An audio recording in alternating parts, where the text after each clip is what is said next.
They told you it was a marathon. They were wrong. It's a siege. You are not running toward a finish line. You are laying siege to the fortress of your own potential. And right now, you are in the moat. The water is cold. It's the doubt that seeps into your bones at 3 a.m. The walls are high.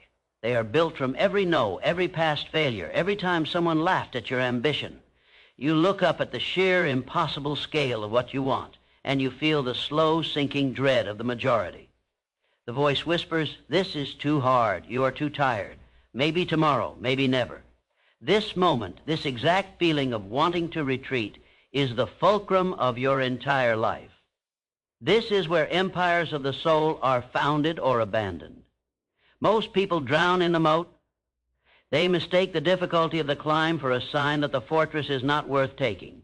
They turn back, forever haunted by the ghost of what might have been, forever a citizen of the flat, safe lands of mediocrity. But you were not built for the flatlands. You were built for the ascent. The cold water in the moat is not there to stop you. It is there to wake you up, to shock your system into a single crystalline realization. Everything you want is on the other side of a wall you have not yet learned to climb. And the only way to learn is to climb, to fall, and to climb again. This is the first law of the siege mentality. Your goal is not to avoid the wall.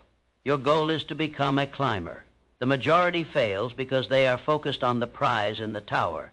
You must focus on the calluses on your hands. They are dreaming of the view from the top. You must fall in love with the friction of the stone against your skin.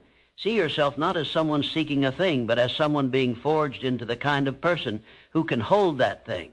The fortune, the mastery, the influence, they are not treasures to be found. They are tests. They are the universe's way of asking, have you built a back strong enough to carry this? Have you forged a will strong enough to protect it? Have you cultivated a mind wise enough to steward it? Every rejection is a lesson in negotiation. Every failure is a master class in process. Every moment of loneliness on the path is a drill in sovereignty. The obstacle is not just the obstacle, it is the gymnasium where your future self trains. Look at the history of ascent. Thomas Edison did not stumble upon the light bulb. He conducted a 10,000-part interview with failure, hiring each one to teach him what not to do. The Wright Brothers did not simply leap into the sky. They built, crashed, analyzed, and rebuilt in a relentless cycle of focused iteration. Their workshop was not a place of success. It was a temple devoted to the sacred study of setback. They did not have a different quota of pain. They had a different relationship to the data of pain. They worshipped at the altar of what's next, not the shrine of why me.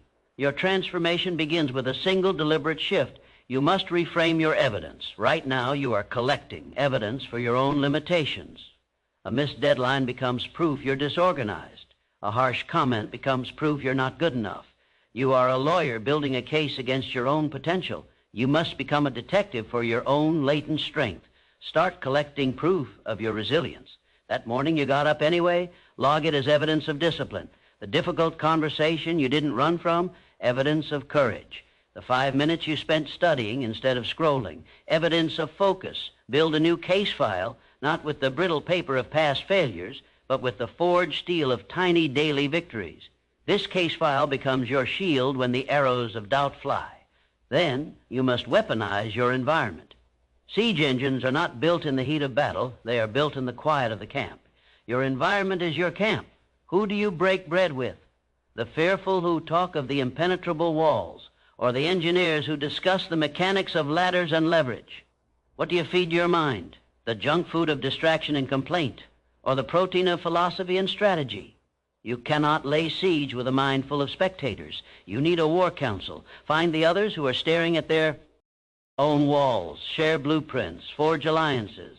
A shared obsession becomes a battering ram. Solitude in a siege is a death sentence. Find your legion. But a legion without discipline is a mob. This is where the soul of the siege is forged, in the unseen drill. The majority works when the motivation strikes, when the sun is out, when they feel strong. You must work when the motivation is dead in the dirt, when it's raining, when you are weak. This is the drill, the daily non-negotiable act that means nothing to anyone else and everything to the fortress of your spirit. It is the page written, the code debugged, the cold shower taken, the weight lifted. It is not for the result. It is for the ritual. It is a daily vote for your own sovereignty. It is you telling the universe, my mood is not my master. My comfort is not my king. I command this ship, even in the storm. This daily drill builds the inverse of motivation. It builds momentum. Motivation asks, do I feel like it? Momentum states, this is what I do. There will be days when the wall seems to grow taller in the night, when a new setback feels like the universe adding another 10 feet of solid stone.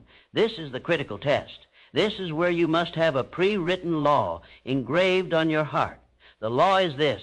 A setback is a direction, not a destination. It is not a stop sign. It is a detour sign. It is the universe in its blunt way saying, not that way, try this. Your job is not to argue with the sign. Your OB is to adjust your course and march. Every no contains the hidden coordinates for a better yes. Every collapse teaches you which beams were weak. The path to the top of the fortress is never a straight line. It is a switchback trail of corrections. Embrace the zigzag. It is covering more ground, testing more rock, making you a more versatile climber. Now, stand back and look at the totality of the siege. It is not a single heroic charge. It is the sum of 1,000 unheroic days. It is the calloused hands, the refined strategy, the fortified mind, the allied counsel, the daily drill, the reinterpreted evidence. This is the anatomy of grit. It is not a personality trait. It is a cultivated ecosystem inside of you. So tonight, when the world sleeps and your own doubts march on the walls of your mind, do not negotiate with them. Do not ask for easier walls. Ask for stronger shoulders. Do not wish for a shorter siege. Wish for a more resilient heart. The fortress does not care about your feelings. It only responds to consistent, intelligent pressure. It only falls to those who are willing to lay the next stone, tie the next rope, swing the next pickaxe long after the initial passion has faded into the dull, glorious ache of purpose. You are not in a moat. You are in a training ground.